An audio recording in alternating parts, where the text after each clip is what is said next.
welcome to everyone here. And this is only partly full when you think of we didn't manage to advertise it to all our patients. So I think we're going to have to look for an even larger venue next time. But it's wonderful to see so many of you here.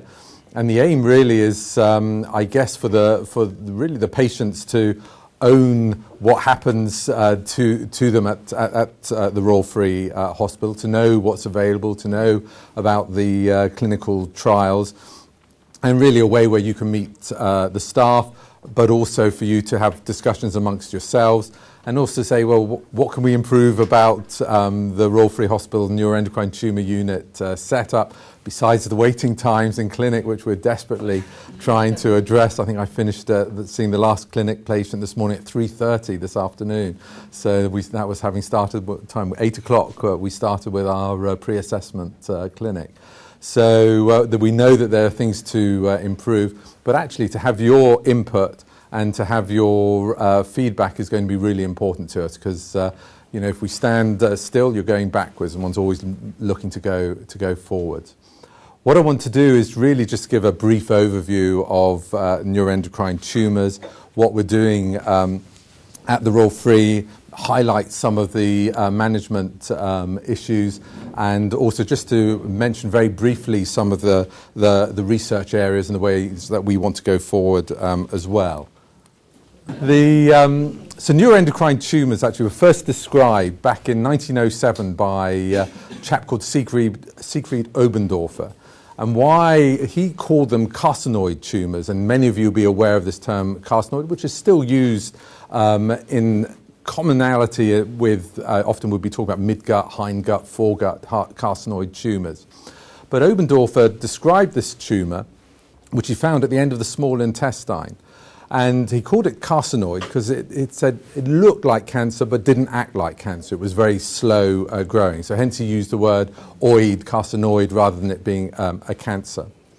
And from there we had the terminology. Over the years there were different grading systems, and we moved over the years to the term neuroendocrine tumour as a more correct term to encompass all types of these tumours.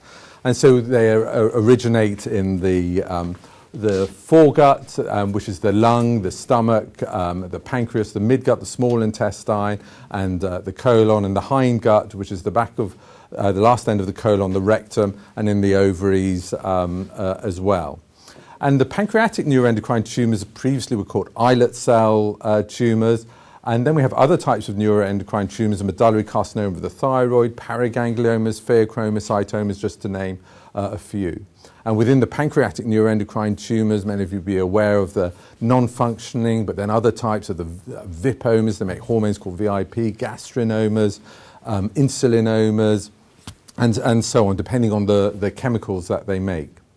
Now, 5 to 10% of neuroendocrine tumours can be familial, can run in the family. And so we're always aware of that in terms of the investigations that we perform on patients. And the other important aspect is that 10% of patients with a neuroendocrine tumour can develop another form of cancer as well. So most commonly breast cancer in women, but also colon cancer in men, besides obviously prostate cancer being common in the general male population. So again, it's an important association and something that we're always on the lookout for when we're doing our scans and screening. Now, over the last 20 years, there's been really an enormous rise in all types of neuroendocrine tumour, partly related to the fact that the modalities for investigating patients have improved as well. So you've got bronchoscopies looking into the lungs, CT scans, the endoscopies and colonoscopies. So partly some of the increase in the diagnosis relates to the improvement in diagnostic techniques.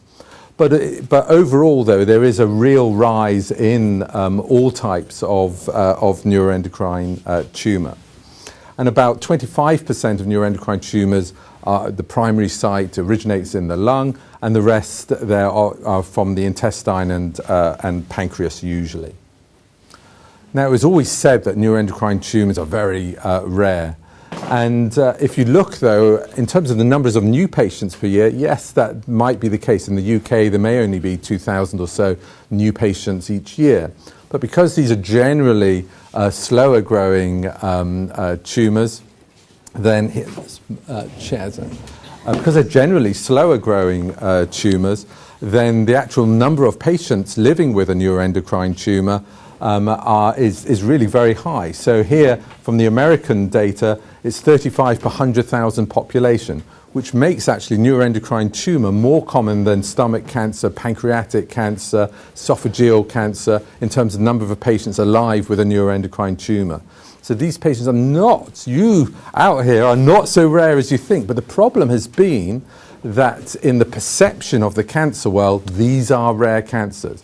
And it's the whole point of the Net Patient Foundation, of publishing articles, of trying to get in the press in terms of patients, is actually to raise the profile so that people realise that, that these are not such rare cancers. And one of the great achievements last year was in the House of Commons, when the Net Patient Foundation organised a meeting in the House of Commons. And there, and many of us spoke and were able to raise the profile so that the MPs and the Lords realised, actually, in terms of where finances should go for research, you can't forget the lesser cancers. Yes, breast cancer and all these cancers are very important, but patients if you've got a cancer, doesn't matter whether it's breast cancer or a neuroendocrine tumour, you're equally important. And so it's an important political message to get across. But actually the figures are there that actually patients living with a neuroendocrine tumour are not that uncommon. Now, in 1996 was when I first started this whole neuroendocrine tumour clinic at the Royal Free Hospital, and we cobbled together through the whole hospital 30 patients with neuroendocrine tumours. And then because I'd set up a clinic then at that time, suddenly we were attracting more local patients. And then in 1998, I wrote a review article in The Lancet, and at that time proposed what was said to be really unusual in those days, the multidisciplinary approach to care, which is having a team of consultant doctors who would be gastroenterologists, pathologists, radiologists, oncologists, nuclear medicine physicians, all working together, which is particularly important in patients with unusual conditions. And so that in itself, certainly in the neuroendocrine tumour world, was a focus to take forward multidisciplinary care. And then it was at that stage, in fact, that I worked very much with the European Neuroendocrine Group. Many of you will be aware of Shell Oberg and many of the key people in Europe, so that we could collaborate much more. Because in unusual conditions, you have to be able to collaborate in terms of not only patient experience and clinical experience, but also to take forward research. And the nice thing is that we actually all get on very well, and so the egos there's not really too much in the way of egos. We all get on, and over the years we've become good buddies, all of us. This is how the Neuroendocrine Tumour Clinic runs at the moment. Now I think we've passed 2,000 active patients within our clinic, and it's part of the reason why we're overrunning so frequently. And you'll be aware that on the Monday we have our multidisciplinary weekly clinic with 35 to 40 patients in that clinic. And then around the corner in our specialist oncology clinic, where the patients who've been having predominantly chemotherapy, but also some of the molecular agents such as everolimus or sunitinib are seen as well. And there's another 15 to 20 patients in that clinic. So around about 60 neuroendocrine tumour patients are seen every Monday in the clinics. You'll be aware then on top of that we've got the specialist nurse clinics and the telephone clinics as well. So Philippa, Liz and Jorge are involved in the nurse clinics 3 times a week. We have a specialist carcinoid heart disease clinic with a specialist, Joe Devar. It's become an increasing interest in terms of our research program as well. And all patients are discussed within the Multidisciplinary Tumour Board meeting, which we have every week. And there's around about 50 cases discussed each week within that, particularly for patients who are coming up to clinic, and also for new referrals before we see new patients. We want to have reviewed the imaging, the biopsy results, and so on. And so within the team of the radiologists, pathologists, oncologists, then we'll have all discussed the case to give an opinion. And also we have a separate meeting with the lower GI surgeons for intestinal surgery on the Wednesday morning as well. So currently I think our numbers are growing by 250 new patients per year, and it's ever increasing. And so we're having to look at ways to increase our staffing in accordance with that. Now, as part of the European Neuroendocrine Tumour Society, back in 7 years ago, the whole concept of trying to have a centre of excellence whereby people would be audited as to their practice, and to have a standard, because there was such variability in terms of standards of care throughout Europe. We wanted to have really a certificate whereby you would have to show that you were seeing patients within a certain period of time, that you were having multidisciplinary tumour board meetings, that you could give all the treatments that were appropriate to patients. And that also you were carrying out research, you had new techniques coming through. And all of that was independently audited via a German audit company. They're an independent audit company, plus an international expert in neuroendocrine tumours who's not associated with the centre being assessed. So we were the first centre in the UK to have this centre of excellence. I think now there are 8 centres of excellence in the UK, if one includes the newer ones coming through, I think this year as well, which is fantastic. It just means that everyone's working to the European guidelines, and that there is a certain standard of expertise available throughout the UK, which is really important. There are other very good centres in the UK who might not fulfil all the criteria for centres of excellence, but are still very valid and very appropriate centres for patients to be going to. Now, in terms of investigations, many of you will have had all of you will have had CTs and MRI scans. We will do the biochemistry profile. The best marker in terms of the blood marker is the chromogranin A. It's still not a perfect marker for neuroendocrine tumours. We measure the urine in patients who've got carcinoid syndrome with flushing and diarrhea. We assess for familial cases as well, in terms of let's press the right button this time, there we go, for looking for hereditary components. And then all patients, we used to do the octreotide scan, and we're moving more and more over to the gallium octreotate PET scan, which I'll show you a picture of, because it's so sensitive in picking up tumours. We pick up 10 to 20% more tumours with this gallium octreotate PET scan, which lights up the tumours as hotspots. And it also gives other opportunities for treatment down the line as well. And then for each individual type of pancreatic neuroendocrine tumour, and also for the intestinal tumour, there are specific investigations that we'll do for the individual patients. The key is the biopsy, because we try and personalise the treatment as much as possible according to all the results, and the biopsy result especially. So in terms of understanding the biology of the tumour, we often talk about this Ki-67 proliferation index, which you'll see on many of your letters. And the reason that's important is the higher the Ki-67 proliferation index, the more rapidly the tumour has the potential to grow. So this is a patient who has higher numbers of cells staining up in brown. This patient has a Ki-67 proliferation index probably around about 50%, half the cells are stained, whereas this patient only has a proliferation index of about 2%. So this patient would tend to have a slower growing tumour, and this patient a more rapidly growing tumour. So just by understanding that alone, we can predict how often we should follow up patients, but also how aggressive we need to be with treatment. So that's very important. And so this has led to a whole grading system as well for patients with neuroendocrine tumours. This is the gallium octreotate PET scan. And the importance of it is not only in identifying the tumours and showing where they are. It also means that patients who have positive scans, we can switch the dye, if you like, the radioactive dye for a stronger radioactive particle, so that we can target the tumours with treatment as well. And I'll come on to that in just a minute.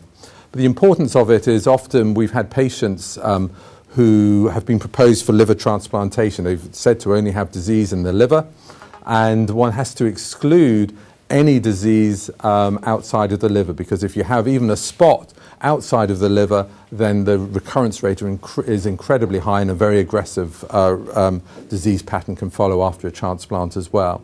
So because it's so sensitive, it's able to detect tumours up to from 3 millimetres in size upwards. So it really is something that I always warn patients, actually, because we wouldn't be, 5-6 years ago, before the gallium oxygenate PET scan, actually we weren't detecting these tumours. And so patients would be there, and you might not detect any tumour for another 5 years. And the good and the bad is, actually, we're detecting these tiny little lesions very early. And so we're telling patients, I'm afraid, you've got some lesions there, but they're slow growing. But from your point of view, to be told, I've got tumour there is a distressing feature. And so the importance is actually that in picking up a very small lesion, often in a bone of 3 millimetres or whatever, actually may not make any difference over the many years, because it's going to be a slow-growing tumour. But it just means that we're going to be following you more closely so that we can detect change at an earlier stage. And it also means that we have other treatment opportunities available to you in terms of the targeted therapies. And there's a whole range. This algorithm has kept, in terms of the treatment options, kept growing over the years.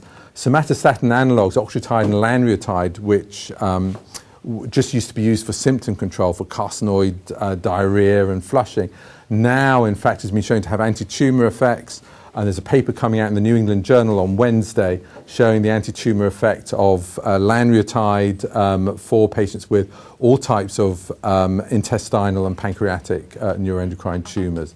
One's got the new agents, or relatively new agents, of everolimus and sunitinib, molecular targeted agents for pancreatic neuroendocrine tumours. We still use chemotherapy for pancreatic neuroendocrine tumours. There are other agents for pancreatic neuroendocrine tumours. We still tend not to use chemotherapy for intestinal tumours. We still use ablation techniques, cutting off the blood supply to tumours in the liver surgery. And a proportion of patients interferon, which stimulates the immune system to fight tumour cells. And there are lots of new drug trials, and many patients will be involved in drug trials that we have online. And of course, the magic bullet radio-targeted therapy with the yttrium or lutetium therapies. And so this is an example. So this is a patient who's got lots of lesions, and intuitively, if you would say, well, if all these lesions are lighting up on the nuclear medicine scan, if we were to change the dye over to a stronger radioisotope lutetium or yttrium, then this can be internalized into the tumour cells, and you can kill the tumours that way. And so we were one of the first to be doing that about 15 years ago. In fact, John Buscombe, when he was here, with high-dose indium, then we moved on to yttrium, and then now we use both lutetium and yttrium. And the results can be really very impressive. So this is just an extreme example of a very good example, but it just makes the point that everyone in the audience can see. So here, this is a patient who has big tumour here in the liver and in lymph nodes, but also multiple bony lesions in the spine and in the pelvic bones as well. So this is the patient then post their 4 cycles of lutetium. So we gave the lutetium intravenous infusion, and you can see the dramatic response in terms of how the disease has shrunk away, and also within the bones as well. Now, this is just an extreme example, but it's quite exciting to be able to look to target tumours in this way with radioactive isotopes such as lutetium, but actually it also gives us a way of targeting tumours, not just with lutetium. We're looking at other ways that we can target the tumours as well to get internalisation. And that's quite an exciting concept. It's why I was slightly sceptical of all the hullabaloo over you will have seen over the viral targeted vectors and so on, which had been proposed, and there was a lot of press coverage. And I think it's a good way forward, but actually in terms of the amount of evidence available, when there's something working as well as this in many patients, some of these new techniques have got a long way forward, have got a long way to go before everyone should be singing and dancing about them in the popular press. I think one always has to raise awareness of new techniques, raise awareness of what's out there, but also have a critical component to it in terms of trying to go through appropriate clinical trials and publications. So what is the future? I think it is very much going down the route of personalised medicine. We want to be at the forefront of advances for our patients. We don't want such a slow process of getting new treatments into patients, and that's a key feature. And we're always looking for patients to participate in the appropriate clinical trials. And so we're fortunate to have within our team, across UCL, one of the top universities in the world, and some brilliant people there, and we're lucky actually to have them as clinician scientists involved in neuroendocrine tumour care as well. So Chrissy Thirlwell leads our group on translational research, she's been looking at the way we can have some DNA changes and how the environment and how other drugs can affect the DNA, and able to prognosticate actually by looking at DNA and how aggressive a tumour is going to be. Within Tim Mayer's group, we've actually been looking over the last year publishing on circulating tumour cells, so neuroendocrine tumour cells in the bloodstream, so that we can then prognosticate on the higher the amount of circulating tumour cells, the more active the disease is and the more we need to treat patients. But not only that, what Tim's been doing with our research fellow Dalvinder Mandare, many of you have seen Dalvinder in clinic, is actually being able to not only isolate the tumour cells from patients, and some of you will have contributed to his little wire where we're trying to, where the tumour cells stick to this wire. But not only that, in terms of saying, okay, that we can quantify how many tumour cells there are in the blood, but also extracting from the individual tumour cell the DNA for that individual patient, so that we can then define what will be the best treatment, what that DNA is saying about the patient. And that's really the future, because then what we can do is after you've had a treatment, the DNA has some subtle changes. And so if we can, from a blood test, take out the cell, the DNA, and we can follow those changes as well, so we can then follow the treatment course in patients. Now, yes, this is going to take some years to come to fruition in terms of turning it into the clinical practice, but actually we're already starting that process. So I think this is really quite exciting in terms of personalised care for the way forward, and also understanding these tumours.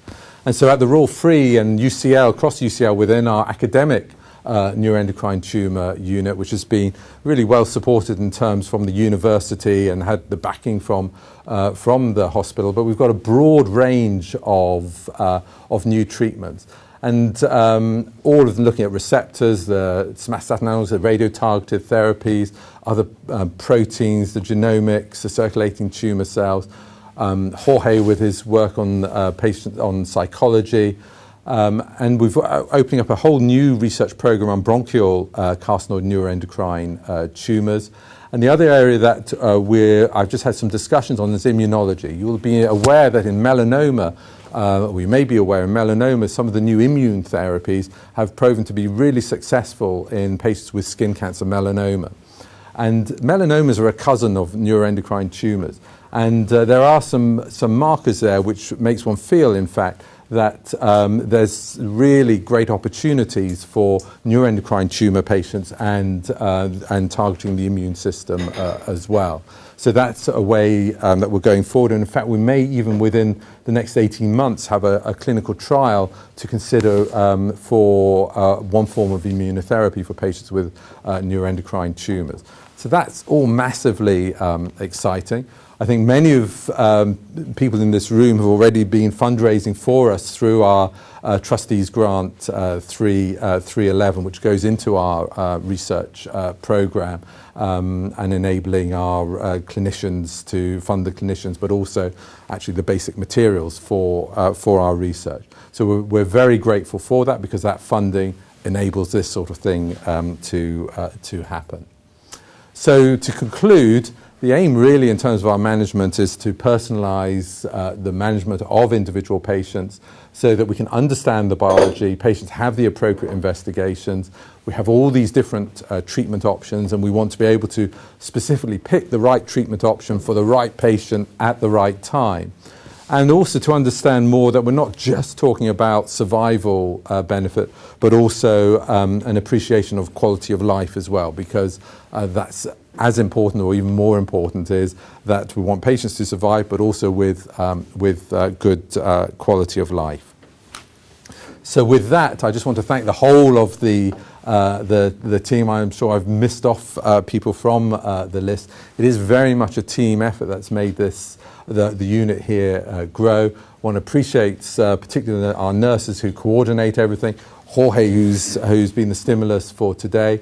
Christos, many of you will know from clinic. He's going to be coming at the end. But it's really is very much a team effort. And also to thank you for the fundraising that you've done, but also participation in trials. And also actually for you to know that everything that all the blood tests we store on our database, and we are learning the whole time. And so we don't take anything for granted, because actually it's only by collecting all the data that we can understand the tumours even more, so we can take advances forward.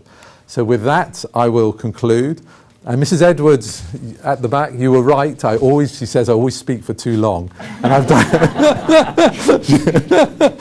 So apologies for that, but I hope that you found that somewhat interesting, and it just gives you a background to what we're doing.